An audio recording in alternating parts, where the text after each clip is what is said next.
The deed is in my name, Edward. It always has been. This apartment is mine, and you're just an inconvenient guest. The words left my lips with a calmness I didn't recognize. 23 years of humiliation, 23 years of swallowing my pride, 23 years of being treated like a burden in my own daughter's life. All of it crystallized in that moment as I held the blue folder with the red elastic band and watched Edward's face contort into a mask of disbelief and panic. The ensuing silence was deafening. Fernanda, my girl, sat on the couch, eyes wide, tears silently streaming down her face. Edward, this man, who for so long had made me feel like an irritating insect that needed to be squashed, went as pale as a ghost. His hands trembled as he struggled to process what he'd just heard. "This is a lie. You're bluffing," he shouted, but his cracking voice betrayed his desperation. I opened the folder with the calm of someone carrying the truth in their heart. Each document represented years of sacrifice, each stamp a tear silently wiped away, each signature a piece of my soul invested in my daughter's future. And now, in this apartment he so proudly displayed as a trophy of his superiority, Edward discovered he was always just a temporary tenant in the life I built. The authenticated registry was there, dated 15 years ago, proof of transfers, notarized declarations, everything legal, everything final, everything mine. As he stared at the papers with bulging eyes, I remembered how it all began, how I got here, carrying the weight of being a single mother in a world that doesn't forgive women like me. It was 1985 when Fernanda was born. I was only 20, and Roberto, her father, disappeared as soon as he learned of the pregnancy. "I'm not ready to be a father," he said, before vanishing from my life forever. I was alone, with a child growing inside me, and an uncertain future ahead. My mother had died 2 years earlier. My father was never really in my life. It was just me and that little creature growing inside me. The first few years were the hardest. I worked as a cleaner during the day, in the homes of wealthy people who treated me like a piece of furniture. "Martha, don't forget to clean behind the refrigerator. Martha, be careful not to break anything. Martha, could you come in on Saturday too?" My name always pronounced with that condescending tone, as if I were a child being instructed. At night, when Fernanda finally slept, I sewed. I mended clothes for the neighbors, hemmed pants, embroidered tablecloths. Each stitch was a silent prayer for a better future for the two of us. I remember the nights when Fernanda had a fever and I didn't have the money to buy medicine. I'd run to the corner pharmacy and beg the pharmacist, "Please, Mr. Jones, it's just until the end of the week. I promise I'll pay." He always gave in, that kind man who is no longer with us. It was these small acts of kindness that made me believe that there was still humanity in the world. Fernanda grew up watching me struggle. I never hid our reality from her, but I also never let her feel less because of it. "We're poor in money, but rich in love," I'd say while combing her curly hair before school. She was a smart, studious, dreamy girl. When she told me about her plans to be a doctor, I'd smile and say, "You'll do it, my daughter. Mom will do everything to make it happen." And I did. Gradually, I started saving every penny. I kept coins in an old cookie tin, hidden at the back of the closet. When the tin was full, I'd go to the bank and deposit it in savings. For Fernanda's future, I'd write in my little account book. Years went by, and that amount started to grow. It wasn't much, but it was hope materialized in numbers. When Fernanda turned 16, something happened that would change our lives forever. Mr. Benedict, an elderly gentleman who worked at the local courthouse and for whom I had been sewing for years, called me for a talk. "Martha," he said, "you're a smart woman, but you're thinking small." He explained about investments, about how saved money could yield more if invested properly. "There's an apartment in the Wicker Park neighborhood that's being sold for well below market value. The owner is in debt and wants to get rid of it quickly," he said. At first I thought it was crazy. How could I, a simple cleaner, buy an apartment? But Mr. Benedict insisted, "You've already saved a good down payment, Martha. And with the rent you pay at your current place, you could finance the rest." We went to see the property together. It was a simple apartment, 2 bedrooms, a small living room, a kitchenette. Nothing luxurious, but it was ours. It could be hours. That night, I couldn't sleep. Fernanda was studying for her college entrance exams, dreaming of medical school, and there I was, faced with the possibility of giving her something I never had: security.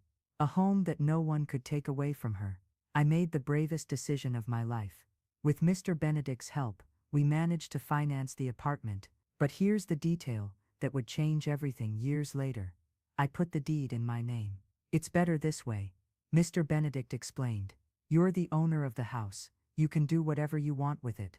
If one day your daughter gets married and something goes wrong, she's protected. At the time, I thought he was being paranoid. Fernanda barely had a boyfriend. How could I imagine marital problems? How wrong I was. We moved into the apartment when Fernanda started college. She got a scholarship. My brilliant girl, and I kept working as a housekeeper to pay the basic bills. The apartment was modest, but it was our little corner of the world. Fernanda studied at the dining room table. I sewed in the kitchen, and on Sundays we made special lunches to celebrate every small victory. It was during her junior year that Fernanda met Edward. She came home radiant, telling me about an amazing guy she'd met at the university. He's a business administration graduate, Mom, works for a big company. He's different from everyone else, she said, her eyes shining. I smiled, happy to see her in love. But something deep down in my heart warned me. Maybe it was a mother's intuition, maybe it was the experience of having been abandoned before. Edward was handsome, I can't deny it. Tall, neatly cut hair, expensive clothes, an easy smile. When I met him, he was polite, but there was something about the way he looked at our apartment that bothered me. It was an appraising look, as if he were calculating the value of each piece of furniture, each room. And the way he spoke to me, always respectful, but with that distance we keep from people we consider inferior. You have a wonderful daughter, Mrs. Martha, he'd say, but his eyes didn't meet mine when he spoke. Fernanda graduated, and a few months later, Edward proposed. The ceremony was simple, at the courthouse, just close family. I was happy for my daughter, of course, but my heart felt heavy. I couldn't shake the feeling that I was losing my girl to someone who didn't deserve her. Soon after the wedding, things started to subtly change. Fernanda, who always visited me 2 or 3 times a week, started coming less often. When she did come, she seemed different, quieter, more tense. Is everything all right, my daughter? I'd ask. Yes, Mom, it's just work has been hectic, she'd reply, but her eyes told a different story. Edward gradually began to show his true colors. First, there were seemingly innocent comments about our apartment. You could think about moving to a bigger place, he'd say during Sunday lunches. Fernanda deserves something better. The phrase bothered me deeply. What did he mean by something better? Our apartment was small, yes, but it was clean, organized, full of love. Wasn't it good enough for him? Then came the comments about my work. Don't you think about retiring, Mrs. Martha? Fernanda is worried about you working so hard in strangers' houses. He spoke with a patronizing tone that made me grit my teeth, as if my work were something shameful, something that diminished the value of his family. But the worst were the comments about our past. On one occasion, during a barbecue at his sister's house, I overheard Edward talking to his in-laws about how he had helped Fernanda escape poverty. You don't know how they lived before, he said, with the tone of someone doing charity. Small apartment, mother working as a housekeeper. Thank God Fernanda found me. That day, I felt my blood boil. I went up to him, and in the calmest voice I could muster, said, Edward, can I talk to you for a minute? I took him aside, and looked him straight in the eyes. That apartment you criticize so much was bought with the sweat of my brow. And my daughter didn't need to be saved by anyone. She always had love, education and dignity. What you call poverty, I call character. He laughed. He laughed in my face. You're right, Mrs. Martha. I'm sorry if I expressed myself poorly. But the mischievous glint in his eyes told me he wasn't sorry at all. From then on, the silent war began. Edward treated me like a burden he had to endure for the sake of his wife. When I visited Fernanda at their apartment, a luxurious place he'd rented to impress, he greeted me with false cordiality. Hi, mother-in-law. How are you? Would you like some coffee? But there was venom in that forced politeness. I realized he was trying to drive a wedge between Fernanda and me. He started scheduling weekend commitments, precisely during the times she usually visited me. "Honey, remember we have that lunch with my clients," he'd say when she mentioned coming to see me. Or how about we spend Sunday looking at that new apartment that's for sale? Fernanda's visits became increasingly rare, and when she did come, I noticed worrying changes. My daughter, who was always talkative and cheerful, was more withdrawn. She smiled less, spoke little about her life, and avoided the subject when I asked about Edward. One afternoon, I noticed a purple mark on her arm. "What's that, Fernanda?" "Oh, Mom, I bumped into the car door, silly thing." But the way she pulled her sleeve down to cover the mark told me everything I needed to know. My heart broke at that moment. My girl was being hurt, and I didn't know how to help her. I tried to talk to her, but whenever I touched on the subject of her marriage, Fernanda changed the subject, or invented an excuse to leave early. "I'm fine, Mom. You're imagining things," she insisted. But a mother knows. A mother always knows when her child is suffering. It was on a rainy March afternoon that everything changed.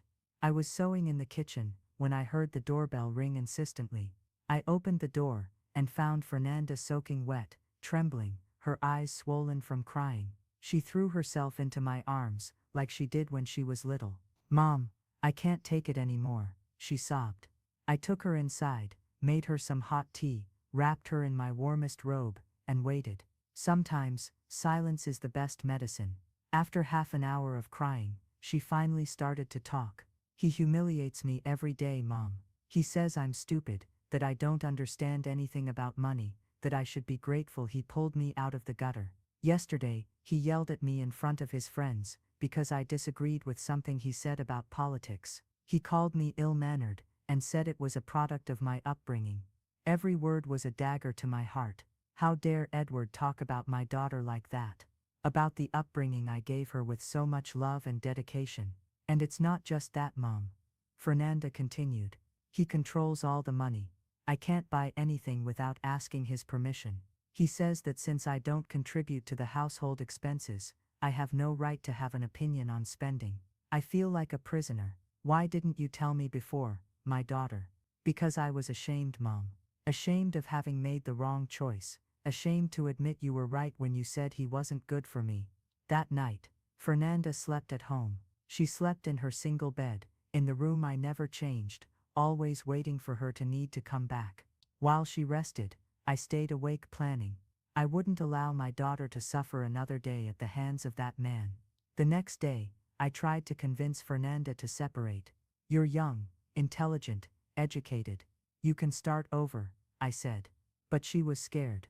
"Mom, he says that if I leave I'll have nowhere to live. That you can't afford to support me. That I'll end up crawling back to him, begging him to take me back. What if I told you that you do have a place to live?"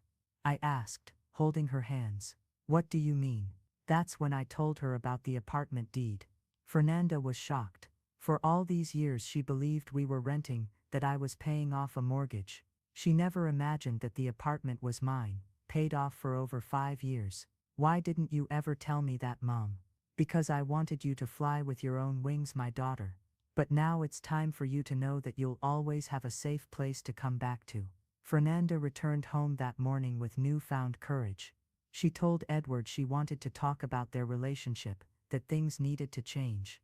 His response was predictable. He yelled, humiliated, belittled, and for the first time, my daughter didn't cower. "If you're not happy, you can leave," Edward said. "But don't come looking for me when you find out that the world out there isn't as easy as your mommy made you believe." From that day on, the war intensified.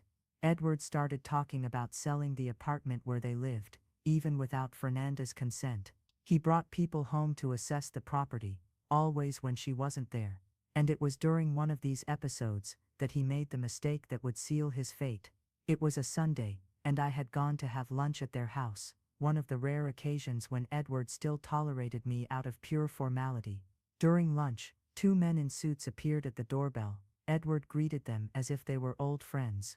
"These are the realtors who are going to help us sell the apartment," he announced, looking directly at me. Fernanda turned pale. "Edward, we haven't talked about selling. You don't need to worry about that, honey. A real man handles these things himself."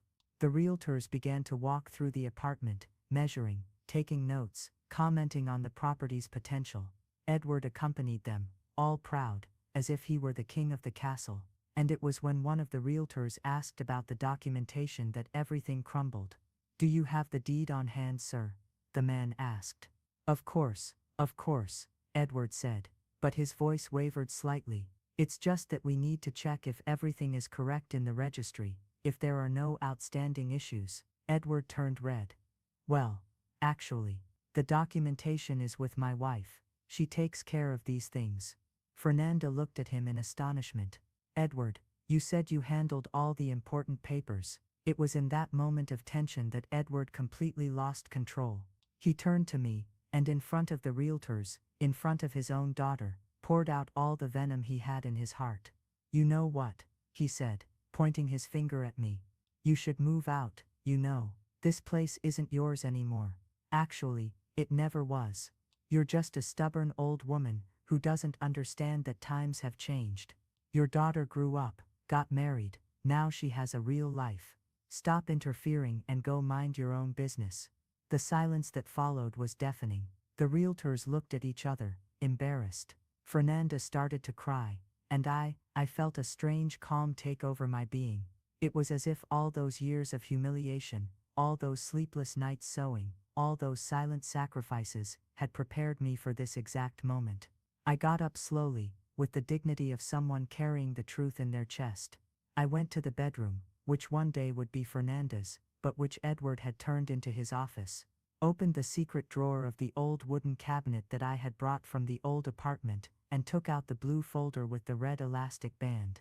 I returned to the living room, and placed the folder on the table, right in the middle, where everyone could see.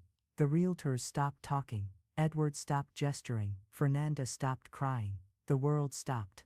"The deed is in my name, Edward. It always has been. This apartment is mine, and you're just an inconvenient guest." Watching his panicked expression, seeing his hands tremble as he flipped through the authenticated documents, I felt complete, not with a thirst for revenge, but with the satisfaction of someone who had finally shown their true strength. "This is a lie. You're bluffing," he shouted, but his voice cracked. I opened the folder with the serenity of a queen, displaying her crown jewels. Each document told the story of a mother who would never leave her daughter helpless. The property deed, dated 15 years ago, was impeccable. The payment receipts, the notary statements, everything stamped, everything official. How is this possible?" Edward stammered. "It's possible because while you dreamed of owning things, I already owned what truly matters," I replied. "While you spent your energy humiliating, I spent mine building. While you talked about what you were going to do, I did it." The real estate agents discreetly withdrew, murmuring apologies. Edward tried one last shot, appealing to Fernanda. "Honey, you're not going to let your mother do this to us, are you? We're a couple, we need to solve this together." But my daughter, my courageous girl, looked at him with a coldness I had never seen before. "We were never a couple, Edward. Couples respect each other. Couples make decisions together.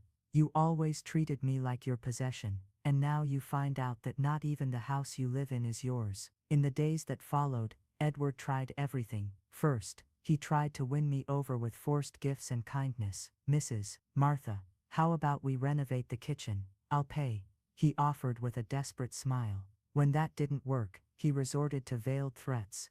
"You don't want to create problems for your daughter, do you? After all, we're a family now." But it was too late. The truth had been set free, and like all truths, it was irreversible. Fernanda started therapy, something Edward had always criticized, saying that you air your dirty laundry at home. With the support of her therapist, she found the strength to make the most courageous decision of her life, to file for divorce. "Mom," she said one afternoon, as we were having tea in our kitchen, "thank you for protecting me when I didn't even know I needed protection. A mother always knows, my daughter, and a mother always protects, even when she can't explain why. If you've come this far in this story, it's because you know the value of a narrative that touches the heart. There are so many stories like this that need to be told, so many women who need to be heard. If you identified with this journey, subscribe to the channel so you don't miss the next stories we'll share. Because each story is a light that can illuminate someone's path.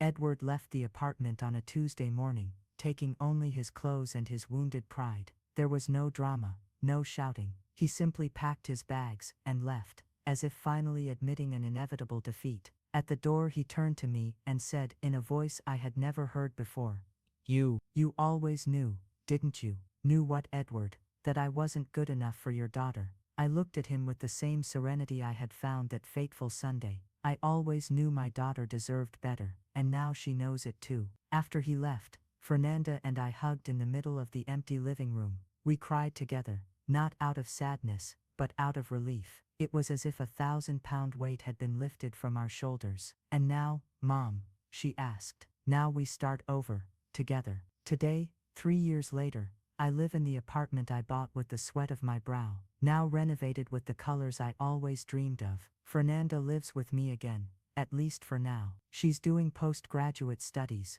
and dating a kind young man, who treats her the way she deserves to be treated, like a princess, not a possession. I have a grandson now, little Roberto, who is named after the grandfather he never knew, but who carries his grandmother's strength in his blood. When I hold him in my arms and look into his curious little eyes, I think about everything I've been through, all the nights I cried in silence, all the times I felt small in the face of the arrogance of men like Edward. Fernanda still works as a doctor, my pride, my achievement. Sometimes, when she comes home tired from the hospital, I make tea and we sit on the porch to talk. Mom, she said the other day, how did you know I would need protection? I didn't know, my daughter. I just hoped I wouldn't need it. But a mother prepares for all possibilities. What if I had never married Edward? What if I had chosen someone good? Then you would have found out about the apartment on the day of my funeral. I laughed, and you would have been mad at me for not telling you sooner. Fernanda laughed too, and in that moment I understood that our journey had been worthwhile. All the pain, all the sacrifices, all the sleepless nights, everything had led to this moment of peace. The other day, I ran into Edward at the supermarket. He was thinner, with graying hair, accompanied by a much younger woman. When he saw me, he looked down, embarrassed. The woman, curious, asked who I was. Someone from my past, he murmured. I smiled. Hello, Edward. How are you? Fine, Mrs. Martha. You, how are you? I'm great. Thank you for asking. He nodded and walked away, pulling his girlfriend by the arm. I felt sorry for him in that moment. Not anger, not satisfaction at his situation, just pity, because I understood that men like Edward live trapped in their own arrogance, unable to see the beauty that exists in simplicity, in true love, in silent dignity. Returning home, I reflected on how much my life had changed. For decades, I felt tiny in the face of the world. I worked in other people's houses, cleaning their floors, washing their clothes, listening to their orders with my head bowed. Many times, I'd come home feeling invisible, as if my existence didn't matter to anyone but Fernanda. But that Sunday changed everything. Not because I discovered I had power, I always had. It changed because I finally used that power. I discovered that silent strength is worth more than 1,000 shouted words, that the truth when revealed at the right moment, has the power to transform everything. Today, when I walk the streets of the neighborhood, I feel different. I still work, now as a private seamstress, at home, without a boss telling me what to do, but I no longer have to lower my head to anyone. I learned that dignity isn't something you gain or lose, it's something you carry within yourself. Fernanda sometimes asks me if I don't feel lonely living alone with her and the baby. I reply that loneliness is when you feel small in the presence of other people. I feel gigantic, even when I'm alone. The neighborhood friends comment that I've changed, that I'm more self-assured. You're different, Martha, they say. And I reply, I'm not different. I'm being myself for the first time in my life, because that's the truth. For years, I hid behind excessive humility, the fear of seeming arrogant, the belief that people like me shouldn't take up much space in the world. Edward simply took advantage of my insecurity, but he didn't create it. Today, I know that true humility doesn't mean diminishing yourself. It means recognizing your worth without having to diminish anyone else. It means using your strength to protect, not to destroy. Last night, while Roberto slept in my arms and Fernanda studied at the kitchen table, I looked around our small but love-filled apartment, and I felt like the richest woman in the world. Not because I have possessions. My house is simple, My bank account is modest, but because I built something real, something solid, something that no one can take away from me. The apartment is still in my name. Fernanda knows that one day it will be hers,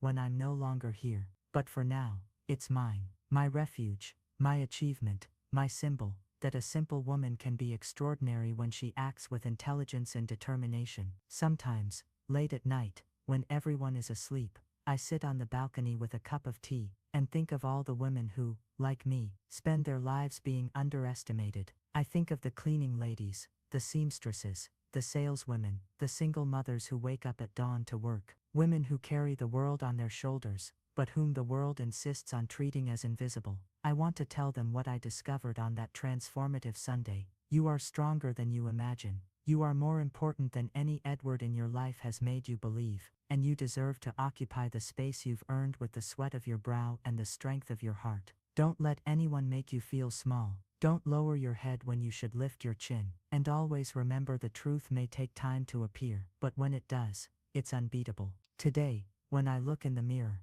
I see a woman who has learned the value of her own power. I see a mother who protected her daughter even when she didn't know she needed to be protected. I see a worker who turned every hard-earned penny into security for her family. I see a woman who discovered that silence can be the most powerful weapon of all. Edward taught me something unintentionally, that sometimes we need to be underestimated to surprise, that sometimes we need to be invisible to observe, that sometimes we need to be silent so that when we speak, we cause the necessary impact. Fernanda is building a new life now. A few months ago, she introduced me to Marcus, her current boyfriend. He is completely different from Edward, kind, respectful, genuinely interested in knowing our story. The first time he came to dinner, he complimented my cooking and asked if I could teach him some recipes. I want to learn to cook to take good care of Fernanda, he said simply. I keep that photo in the blue folder, along with the deed to the apartment. One day, when I'm no longer here, Fernanda will find everything together, the legal proof that she was always protected, and the emotional proof that she was always loved unconditionally. But for now, I'm here, alive, strong, worthy, taking care of my grandson, supporting my daughter, living peacefully in the home I conquered. And whenever someone tries to make me feel small, because there will always be someone trying, I remember that Sunday when I placed a blue folder on the table and changed the story of 3 lives. The deed is still in my name, the apartment is still mine, and I remain the woman who learned that silence can be deafening, that true humility is different from submission, and that sometimes the sweetest victory is the one no one sees coming. This is my story, the story of a cleaning lady who became a homeowner, of a single mother who became the matriarch of the family, of an underestimated woman who revealed herself to be unbeatable. It's the story of all of us who carry silent truths in our hearts, waiting for the right moment to reveal them to the world. And when that moment comes, and it always comes, remember me. Remember that strength can be gentle, that victory can be silent, and that sometimes the most powerful weapon we have is simply the truth. Patiently guard it until the moment it can make all the difference. The blue folder is still here, now in the same drawer where I keep my most precious things. Sometimes I open it, not out of need, but out of satisfaction, to remind myself that I am the owner of my own story, the architect of my own destiny, the author of my own dignity, and that no one, absolutely no one, can take that away from me.